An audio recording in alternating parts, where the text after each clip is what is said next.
ओम शांति। संसार में ऐसा कौन मनुष्य होगा जो भगवान से मिलना न चाहे। बहुत लोग तो त्याग भक्ति तप करते ही हैं उसके दर्शन हो जाएं। हम उससे कुछ वरदान ले लें, कभी वो दिख जाए बस तो जीवन सफल हो जाए। ये सब संकल्प जो मनुष्य के मन में उठते हैं, बहुत गहराई से विचार करें, सभी चिंतन करें कि अगर उससे मिलने की इच्छा मन में समाई है तो जरूर उससे कभी मिलन हुआ था और उस मिलन से इतना ज्यादा सुख मिला था, आनंद आया था कि बार बार उसकी इच्छा होती है। उसको देखकर मन परम आनंद से भरपूर हुआ था। उसकी दिव्य छवि, उसकी दिव्य आभा मन के मल को दूर करने वाली थी, इसलिए उसको देखने की इच्छा होती है। जो इच्छा मनुष्य को होती है उसके पीछे कुछ कारण अवश्य है। देखो, किसी व्यक्ति ने एक मीठा आम खाया ही न हो तो उसे इच्छा क्यों होगी। विदेश में ऐसे कई फल हैं जो हम भारतीयों ने नहीं चखे हैं तो उनकी इच्छा भी नहीं होती। तो सभी को ये बात बहुत अच्छी तरह जान लेनी चाहिए कि भगवान हमारे परम पिता हैं, माता पिता हैं। वे परम पिता हैं सच्चे, शरीरों के पिता नहीं। वे तो यहाँ हैं, वे हैं हम चैतन्य आत्माओं के पिता। और पिता भी इसलिए हैं, उन्होंने आत्मा को बनाया नहीं है। आत्मा तो अजर अमर अविनाशी है, अर्थात सदा ही है। उसको कोई बनाता नहीं है, लेकिन उसने उसको बनाया अवश्य है। कैसे? जब आत्मा पतित बन जाती है, जब आत्मा अपनी संपूर्ण शक्तियों को खो देती है, जब उसकी सुख शांति पवित्रता उसका आनंद सब समाप्त हो जाता है, तब वो उसको आकर पुनः प्रदान करते हैं। इसको कहा जाता है आत्मा को पुनर्जीवित करते हैं, आत्मा को पुनः उसकी मूल स्थिति पर ले जाते हैं, इसलिए उसको माता पिता कहा जाता है। तो भगवान से मिलन होता है। कब होता है ये हम स्पष्ट करेंगे आपको। शिवरात्रि का त्योहार आ रहा है। शिवरात्रि क्यों मनाई जाती है, उससे हमारा क्या नाता है, क्यों हम शिव के मंदिरों में जाते हैं, इसको अच्छी तरह क्यों मनाया जाता है। और ब्रह्मा कुमारीज में तो हम सब के पास इसको परम महत्व दिया गया है, क्योंकि शिवरात्रि यादगार है आत्मा और परमात्मा के मिलन का। मिलन होता है। ये रात्रि शब्द इसके साथ क्यों आया है, इसकी पूर्ण व्याख्या हम करेंगे, लेकिन पहले हम सभी तैयार हों कि हमें उससे मिलन करना है। तो ये पर्व जो है यादगार है भगवान के अवतरण का। ये भी विचारणीय बात है, वो आता है या नहीं, इस पर भी संसार में विवाद रहा। किसी ने कहा वो सब जगह है, आएगा क्यों, तो किसी ने कहा अगर वो ऊपर है वहीं से सारा काम कर देगा। लेकिन दोनों ही बातें नहीं हैं। न वो सब जगह है, सब जगह तो माया है, दुख है, अशांति है, परेशानियां हैं। और अगर चेतनता की बात करें तो सभी शरीरों के अंदर चैतन्य आत्माएं हैं। परमात्मा के होने की यहाँ आवश्यकता ही नहीं है। आत्मा शरीर का संचालन करती है, आत्मा शरीर के द्वारा पार्ट बजाती है, उसमें भगवान के होने की कोई जरूरत नहीं। स्वतंत्र है आत्मा अपना पार्ट प्ले करने के लिए। तो भगवान आते हैं। यदि वो ना आते होते तो सोचो उसे बुलाते क्यों।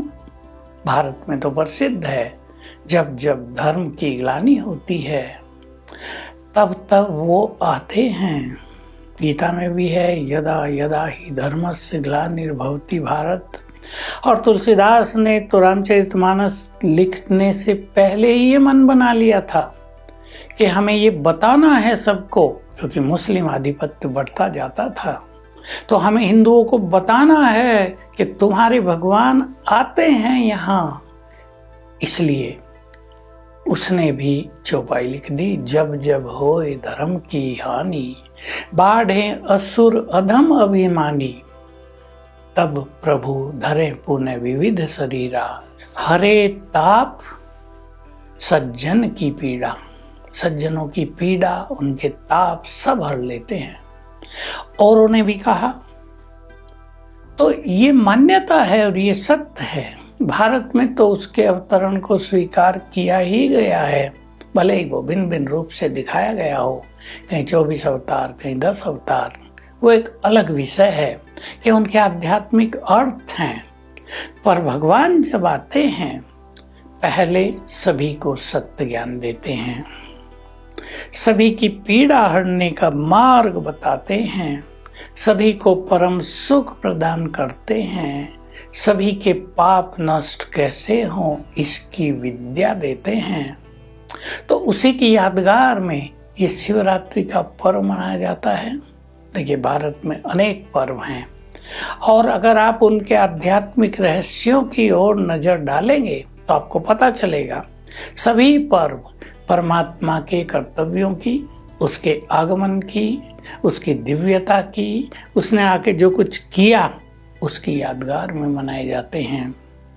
तो ऐसा ही शिवरात्रि का पर्व है, इसे महाशिवरात्रि भी कहते हैं। किसी और पर्व के साथ महाशब्द नहीं जोड़ा जाता। ये महान पर्व है क्योंकि अगर इसके सत्य रहस्यों को जान लिया जाए तो हम मनुष्य आत्माओं का मिलन परमात्मा से हो जाएगा। आप सबको ये खुशखबरी सुना रहे हैं। अब ये केवल त्योहार मनाने के लिए नहीं है। हम लोग केवल त्योहार नहीं मनाते हैं, लेकिन सभी को ये बता रहे हैं, ये सुना रहे हैं कि इस समय हम सबके परमपिता जो निराकार हैं, जो देह रहित हैं, अव्यक्त हैं, जो सर्वशक्तिवान हैं, जो भारत को, संसार को स्वर्ग बनाने वाले हैं, वो निराकार शिव इस धरा पर अवतरित हुए हैं हम सभी आत्माओं से मिलन करने के लिए। वो परमपिता है, वो माता पिता है। विचार करके देखें सभी, यदि कोई पिता या माता अपने बच्चों से कभी मिलते ही ना हो तो बच्चे उन्हें माता पिता कैसे मानेंगे? संबंध जुड़ता है, संबंध में उनके द्वारा पालना होती है, उनके द्वारा बच्चों को प्यार दिया जाता है, सब कुछ सिखाया जाता है, तब तो बच्चे मानते हैं ना ये हमारे माता पिता। जन्म भी दिया जाता है। तो भगवान भी सत्य ज्ञान का प्रकाश देते हैं। वे आकर सभी को प्यार की अनुभूति कराते हैं। वे आकर सभी को ऐसा राजयोग सिखाते हैं ताकि हम जब चाहें उनसे मिलन कर लें। वे पुण्य कर्म करने की विद्या सिखाते हैं। वो मिलन का अनुभव कराते हैं। उस अनुभव से हम समझते हैं कि वो सच्चे माता पिता हैं। ऐसे ही कह दिया जाए, बच्चों को रटा दिया जाए तो माता पिता हम बालक तेरे और हम भी रट के गा लें, उससे तो काम नहीं चलेगा ना।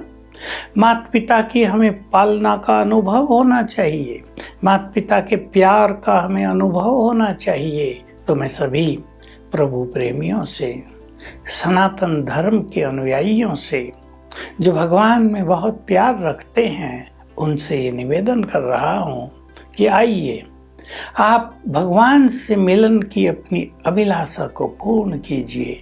और जिस भी देवी देवता से आपको मिलना हो, आप श्री कृष्ण के भक्त हैं, आप श्री राम के भक्त हैं, आप हनुमान जी को मानते हैं, आप श्री गणेश के पुजारी हैं, आप इस देवियों के, दुर्गा देवी और अन्य देवियों के भक्त हैं, उनमें श्रद्धा रखते हैं, इन सब से मिलन होने का ये समय है। समय सृष्टि पर एक ऐसा अवसर आता है जब इन सभी से हमारा मिलन होता है, क्योंकि अगर मिलन ना होता तो ये यादगारें भी ना होती। अगर दुर्गा देवी ने कभी अपने भक्तों की कामनाएं पूर्ण की ही ना होती तो उसके मंदिरों में लोग क्यों जाते, उनसे मिलन की अभिलाषा क्यों करते, क्यों कहते कि हे माँ, हे दुर्गे, हमें दर्शन दो। होता है। तो आप सभी से ये नम्र निवेदन है, आइए सत्य ज्ञान लेकर जिससे भी आप मिलना चाहें, इसको चुनौती नहीं समझेंगे, यही सत्यता है। जिससे भी आप मिलना चाहें उससे मिलन कर सकते हैं, पर इसके लिए पहले स्वयं से मिलन करना होगा। मैं कौन हूँ, मेरा स्वरूप क्या है, मेरे अंदर शक्तियाँ कहाँ हैं, मैं कहाँ से इस धरा पर आई हूँ, क्यों आई हूँ, इस सब का ज्ञान पहले लेना होगा। तो आइए शिवरात्रि के इस पर्व को हम स्वयं की आत्म ज्योति जगाने का पर्व मनाएं, स्वयं के चित्त के अंधकार को मिटाने का पर्व मनाएं और हम अपने परम पिता की ओर तेजी से कदम आगे बढ़ाएं। हम एक कदम बढ़ाएंगे, वे 1000 कदम हमारी ओर आएंगे, हम दोनों का मिलन होगा और तब हमारी सच्ची महाशिवरात्रि होगी। ओम शांति।